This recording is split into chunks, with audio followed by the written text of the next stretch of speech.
Dan Illman, Mike Beer taking a look at race number 8 at Churchill Downs on Saturday, one of two graded stakes races on the card. Let's throw up the field of fillies and mares getting set to contest the Grade 3 $300,000 Chilukki, going a one-turn mile, 8 in here. The number 4, Two Sharp's got a big buyer advantage over many of these, but is also stepping up in class, stretching out in distance, Lasix off, blinkers on, off a win. Yeah, there's a lot going on here. She's clearly talented, Dan. They've tried her in exactly one stakes race. She was only second best in that prior race, I thought, without excuse.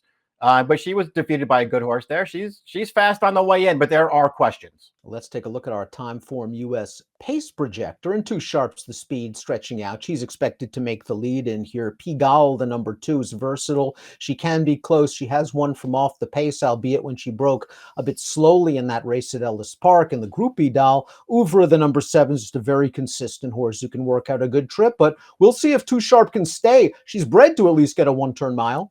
Yeah, she is. I mean, we'll see if the distance proves to be too much for her, but it just seems like if she shows up here, has no trouble with the mile, and runs, her typical fast race, she's going to be really hard to beat. Taxed, the number 3, is the fastest Timeform US late pace rating, but I don't think Tax has to be as far back as where Timeform US has her. She's kind of a tactical sort, Mike. I think this time around, she's going to be a lot closer to the pace. Got a similar running style to a lot of these horses in here, Dan. I mean, listen, somebody's got to be last early. I don't know. Maybe it will be her, but she is adaptable enough to sit close if this pace doesn't really develop. And just go back to the Groupie Doll 2 starts back. She sat right up close in behind the lead in that spot. Well, let's start things off with a long shot who's also cross-entered at Gulfstream Park on Sunday. That's the number 1, Imonra, who was in tough last time out, and the Princess Rooney having to face Soul of an Angel, who came back to win the Breeders' Cup Filly and Mare Sprint with a 98 Beyer speed figure. She's a solid filly. I wonder if we've seen her best already, though, Mike. This year in 2024, she hasn't approached the heights that we saw last year. Yeah, she hasn't really taken a step forward. She can get the mile. You don't have to worry about her stretching back out for this. The question is, whether or not she's good enough to beat this field. To me, it doesn't really look like that on paper. Pigalle put together 2 winning efforts in a row, including a big upset in the Groupie Doll 2 starts back at Ellis Park. It was a race where she didn't break very well. She was sort of held up in between horses, came 5 wide into the stretch, and she was able to get up in a blanket finish. Now, last time out, they ran her in the Locust Grove, and she was closer to the pace than usual. Now, the filly she was pushing is that Louisiana bred, Free Like a Girl, who's won over $2 million or something. She didn't run very well in the Locust Grove. She came back to win a couple of stakes at Delta. I thought this filly ran just fine. Yeah, I don't have any problem with her last race either. I thought she ran okay in there. The Groupie Doll 2 back was, I guess in some ways it was a breakout performance for her, Dan. I mean, she had been in good form leading up to that. I personally thought that her rider did everything right in that race. I mean, she got a little bit headstrong up the backstretch when she was in among horses, but he got her to settle. I love the way that he waited around the final turn and didn't just swing her wide. He waited, kept his cover, and then took her wide at the top of the stretch, and it was the right move. She just got it done. Taxed is the number 3. She likes one-turn miles. She likes Churchill Downs. Her most recent win, a 3rd-level allowance here during the spring. She's raced just fine in her subsequent starts. In the Locust Grove last time out, I was just surprised. It seemed like they wanted to take a hold of her early and take her back. The pace just didn't seem to be very fast, and I think she was really up against it from a race flow standpoint. Yeah, I'm not sure that I love the ride she got either. I also didn't think that she ran that well. I'm also going to go back to the Groupie Doll. And, I guess if you want to argue that she was in a little tight, maybe didn't want to come through on the inside through the stretch. I guess I could buy that. I thought she had a perfect trip and had every chance to win, and she just didn't really kick on in the stretch. Now that's 2 starts in a row where I've just, sort of been disappointed in her a little bit, Dan. Let's watch Two Sharp's most recent race. This is at Keeneland, a 1st-level allowance race. She was bet down to 1-5. She was able to get to the front, turning into the stretch, and she just pours it on to beat an overmatched field. Mike mentioned the race in the prior race where she was odds on 2 starts back, and she ran into a very good filly in Bright Work. Her race at Saratoga 3 back, the maiden win. That was a smashing performance.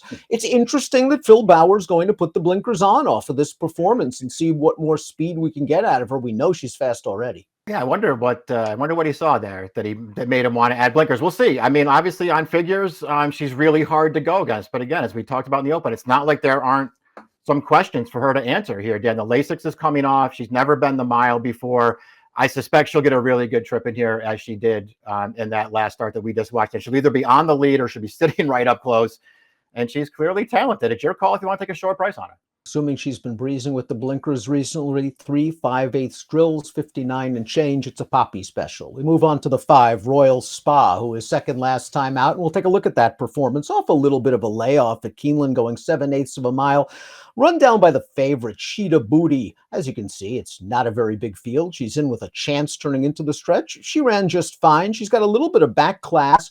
I think she could take a slight step forward off this race. And I think in a more truly run race, Mike, where she isn't forced to be close to the pace, she can come from well out of it. And I think those are the tactics Pratt's going to utilize. Yeah, I don't disagree with any of that stuff. I mean, she's hard to make just based on her overall form, Dan. They've tried a few different stakes with her along the way. She's run, I guess, okay in one or two of them, but for the most part, it just seems like she's overmatched against the better horses. The fast breakthrough race has not materialized so far. She is second off the left. Now, I do think there's a little bit of talent here, and in a race that, I thought that was kind of lacking for interesting long shots, she was a little interesting at a price.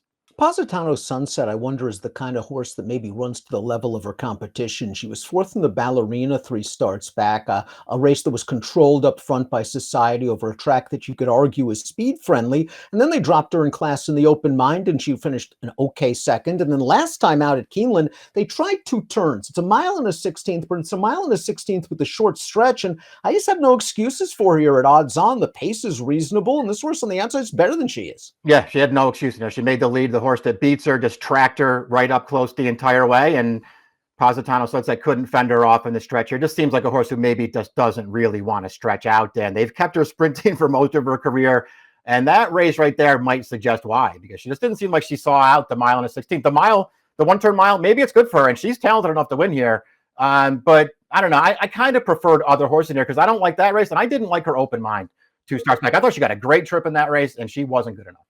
Can't really knock Ouvra. She's won 17 of 32 in her career. She's a high-quality Illinois bred, repeating the turf to dirt move that resulted in her victory 2 starts back at Hawthorne. Let's watch that race right now. This is against fellow Illinois breds, where she is the queen.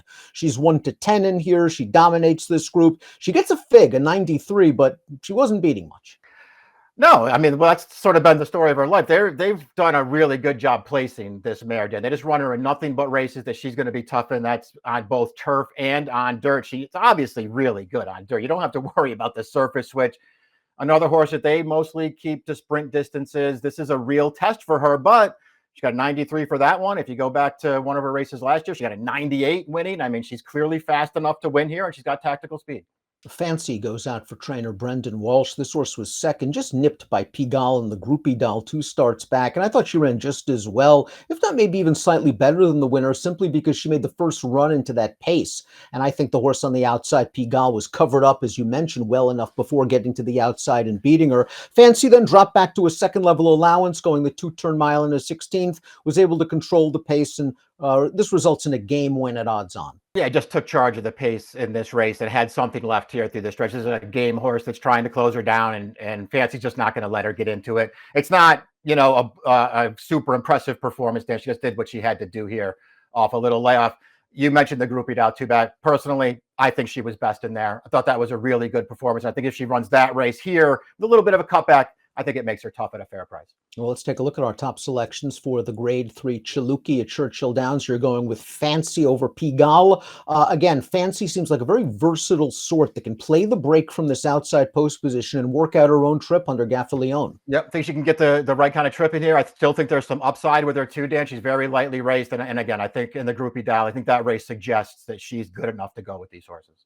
Pigalle's always been consistent, 8 of 11 in the exacta with 5 wins, but I think her last 2 races show that she can at least step with these sort of horses. And I think this is a slight class relief. She was in against some good ones like Shotgun Hottie last time out. A 1-turn mile, she can sit close to the pace. 8-2-4-3 for Mike, 2-4-7-3 for me. Grade 3 Chilukki, one of 2 graded races under the Twin Spires on Saturday. Good luck.